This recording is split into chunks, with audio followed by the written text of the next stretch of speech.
আসসালামু আলাইকুম। জি বলেন। আপনি জানেন বাংলাদেশে আদমশুমারি শুরু হয়েছে। তো আপনার পরিবারের সদস্য সংখ্যা কয়জন সেটা আমরা গণনা করতে এসেছি। জি বলেন। জি, আপনার নামটা? দিনমজুর। না মানে আপনার পেশা না, আপনার নাম।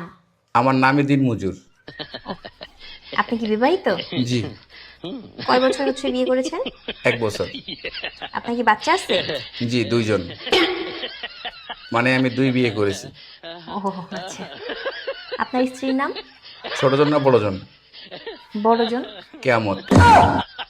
কিয়ামত। আর ছোটজন? তুফান।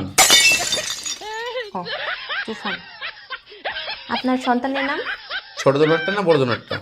কিয়ামত জনেরটা? ঝড়। ঝড়। আর তুফানেরটা? সিডর। সিডর।